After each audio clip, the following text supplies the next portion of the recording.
Gibran adalah cawapres ilegal. Gibran adalah cacat moral, cacat hukum, cacat etika. Oke, kami minta dengan hormat KPU agar mendiskualifikasi capres dan cawapres Prabowo Gibran sebagai kami muak.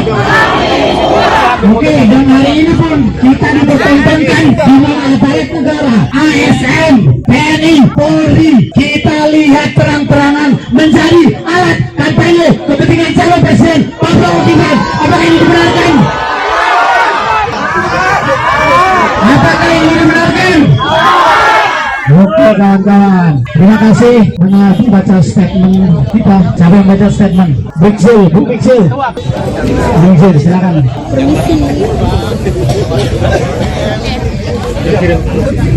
Terima kasih kawan-kawan semuanya.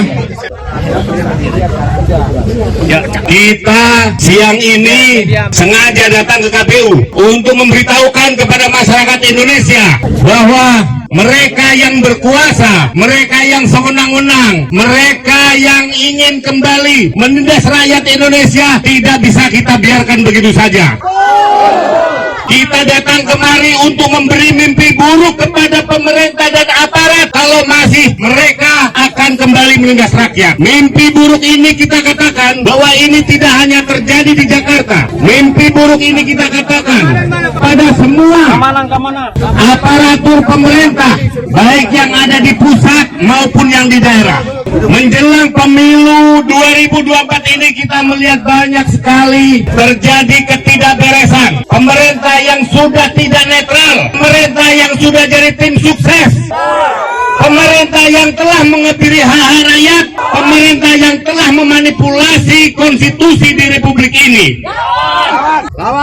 Atas nama hukum mereka mengkebiri konstitusi, aturan dipermainkan, dan kita tidak diam, dan kita akan terus melakukan perlawanan. Kita akan terus menghentikan para penjahat-penjahat untuk berkuasa di Republik ini. Bahwa pemilu tidak saja mencari orang yang terbaik, tapi pemilu untuk menghentikan orang yang jahat untuk berkuasa di Republik ini. Kita tidak akan bisa nyari pemimpin yang sempurna, tapi kita tidak mau penjahat, penculik, pembohong jadi pemimpin di Republik ini. Konstitusi. Jadi kalau mereka sudah berani untuk memanipulasi aturan, hukum, konstitusi, maka mereka selanjutnya juga akan melakukan kecurangan dengan melakukan pencoblosan-pencoblosan dan lain sebagainya. Sikap kita hari ini adalah ingin menegakkan, menyelamatkan konstitusi. Kita tidak mau membiarkan Republik ini konstitusinya diobrak-abrik oleh mereka yang tidak bertanggung jawab. Kita dari Aliansi Penyelamat Konstitusi akan memanjakan pernyataan sikap. Pernyataan sikap Aliansi Penyelamat Konstitusi. Selamatkan konstitusi, terus bergerak karena diam bukan pilihan. MK telah membacakan putusannya pada Selasa pada tanggal 7 oleh 3 hakim MK. Yang paling menonjol adalah putusan untuk Ketua Mahkamah Konstitusi yang dinyatakan telah secara terang terbukti melanggar kode etik berat. Sangat disayangkan rekomendasi atau amar putusannya hanya memberhentikan Anwar Usman sebagai Ketua MK, bukan memberhentikan secara tidak hormat. Putusan MK haruslah dimaknai bahwa dugaan sebagian besar masyarakat telah terbukti, telah terjadi kong kali kong dan kegenitan dalam proses lahirnya putusan nomor 90 tahun 2023. Terbukti benar adanya bahwa Mahkamah Konstitusi telah tidak menjaga marwah, kehormatan, dan keluhurannya sebagai lembaga yang dimandatkan oleh Konstitusi Undang-Undang Dasar 45 sebagai the guardian of Constitution yang independen, mandiri, dan merdeka. Terbukti dalam putusan MK bahwa Hakim Konstitusi Anwar Usman telah terbukti telah membiarkan terjadinya intervensi terhadap lembaga Mahkamah Konstitusi. Dengan kondisi tersebut haruslah dimaknai bahwa putusan MK tersebut menjadi bukti sahih bahwa kekuatan moral politik kebenaran, dan politik akal sehat tetap berdiri kokoh meski menghadapi rekayasa hukum konstitusi. Pencalonan Gibran sebagai cawapres mendampingi capres Prabowo Subianto cacat secara moral dan politik karena telah jelas menggunakan putusan 90 tahun 2023 yang dihasilkan melalui serangkaian proses dinamika persidangannya dilalui oleh berbagai pelanggaran etik hakim konstitusi secara kolektif maupun secara pribadi Hakim Anwar Usman. Bagi kami, konstitusi tidak hanya ditaati sebagai sebuah hukum dasar tertulis, namun konstitusi itu harus memiliki roh. Ia mewakili kehendak, tekad, dan cita-cita tentang bagaimana bangunan tata pemerintahan negara disusun dan dikelola dengan sebaik-baiknya seperti yang dicita-citakan oleh para pendiri Republik, the founding fathers kita, Republik of Indonesia ini.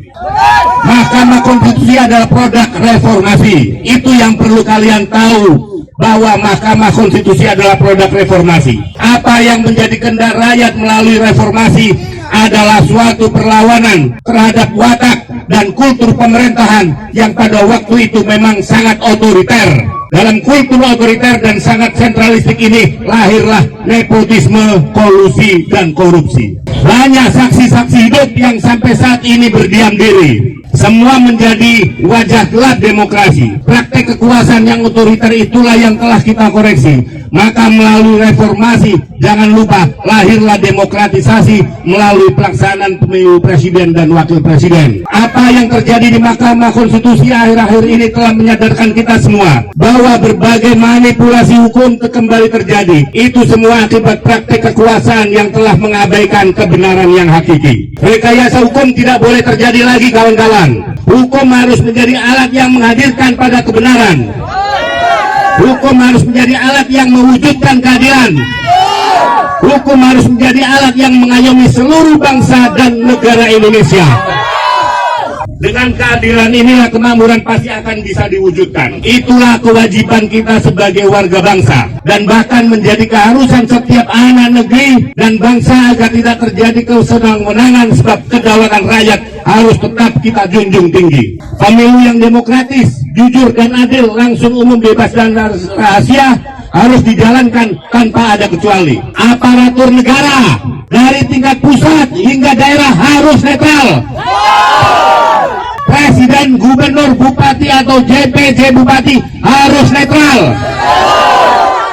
ASN, TNI, polisi harus netral.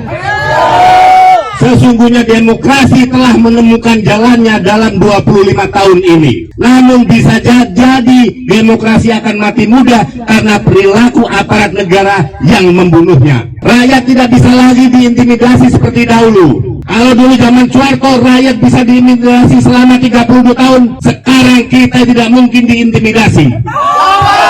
Kecurangan pemilu yang akhir ini terlihat sudah mulai akan terjadi lagi. Rakyat harus bergerak karena diam bukan pilihan. Oleh karena itu kami dari Aliansi Penyelamat Tuntutan Sikap, rakyat tidak bisa lagi diintimidasi seperti dulu. Kecurangan pemilu yang akhir ini terlihat sudah mulai akan terjadi lagi. Rakyat terus bergerak karena diam bukan pilihan.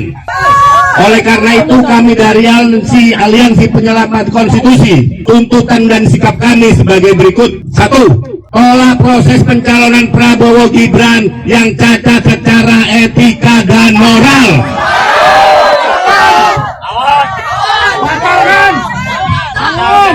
Batalkan proses pencalonan Gibran yang cacat secara etika dan moral.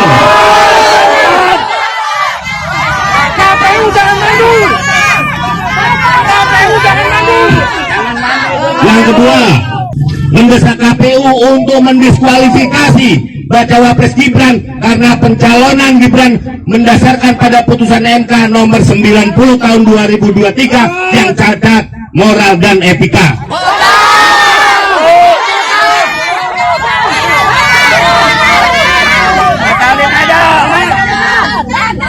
Yang ketiga, menuntut kepada KPU.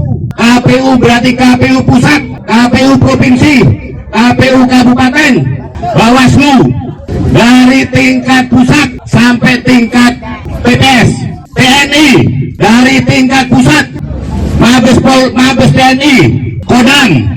BNN, Koramil, polisi, ASN, dan semua aparatur negara agar bertindak netral dalam pemilu 2024. Karena kalau kalian berani tidak bertindak netral, maka demokrasi yang kita sudah bangun selama 25 tahun ini akan rusak parah. Dan yang membunuhnya bukan siapa-siapa kecuali kalian sendiri. 3. Serta kita menyerukan kepada segenap masyarakat agar 1. Menghimbau kepada masyarakat untuk tidak memilih pemimpin yang menghalalkan segala cara demi kekuasaan. Karena kalau sudah melakukan kecurangan, pasti akan ditutupi kecurangan. Ingat bahwa suatu kebodohan pasti akan ditutupi kebodohan. Kalian bisa berbohong pada satu orang untuk satu waktu. Kalian bisa berbohong pada semua orang untuk satu waktu. Tapi kalian tidak bisa berbohong pada semua orang untuk selama-lamanya. Kedua, kita akan terus bergerak karena diam bukan pilihan. Jadi kita menyerukan kepada seluruh kelompok pro-demokrasi yang ada di Indonesia untuk bersama-sama menyerukan, membulatkan tekad bahwa pemilu yang curang adalah akar dari ketertindasan rakyat. Dan si penyelamat konstitusi yang terdiri dari Gerak 98, KGB, Seknas, Puan, Forbin, Fontari, Ganjaris, Ganjaries, NKRI, GP2P, Gepartan 2024, SPG, FPIR.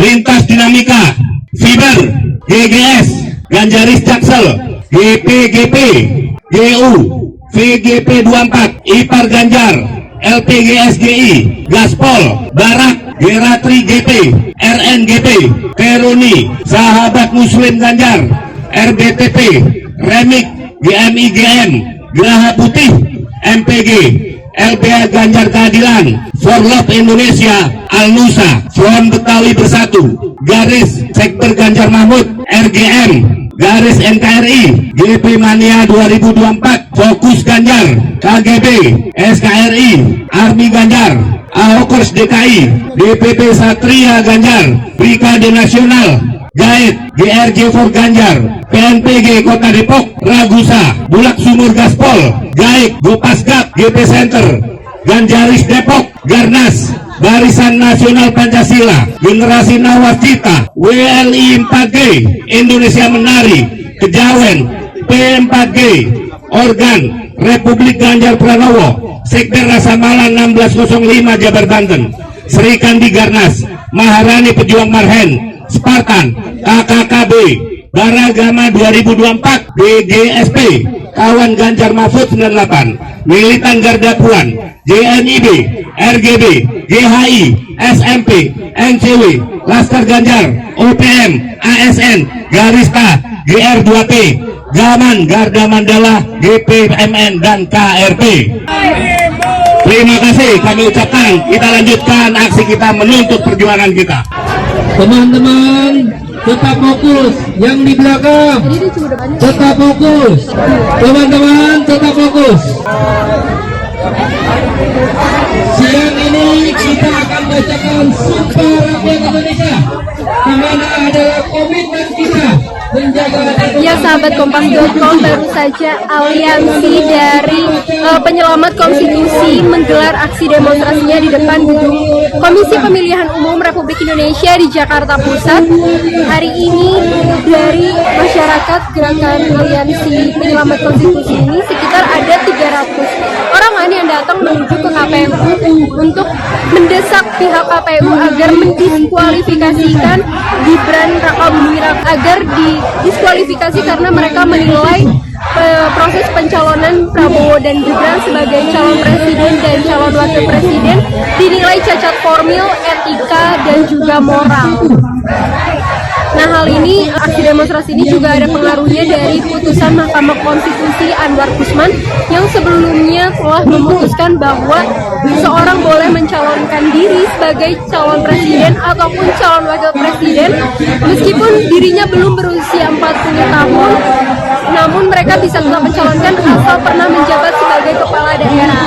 Nah, putusan Mahkamah Konstitusi itu dinilai membuka jalan untuk Gibran Rakabuming Raka sebagai calon wakil presiden dari Prabowo Subianto. Nah, tadi juga aparat keamanan sudah berjaga-jaga di sekitaran KPU dan juga akses jalan menuju KPU sudah ditutup. oleh para keluarga-keluarga yang ingin menjadi yang berubah hukum kawan-kawan juga mencoba kami hari ini kami bersama kami masih sama menolak segala upaya-upaya untuk meloloskan politisasi di negara ini. Benar kawan-kawan? Kawan-kawan coba tetap bilang barisan. Oke, selamat datang kawan-kawan dari elemen lain yang juga merasakan kegelisahan yang sama, yang juga merasakan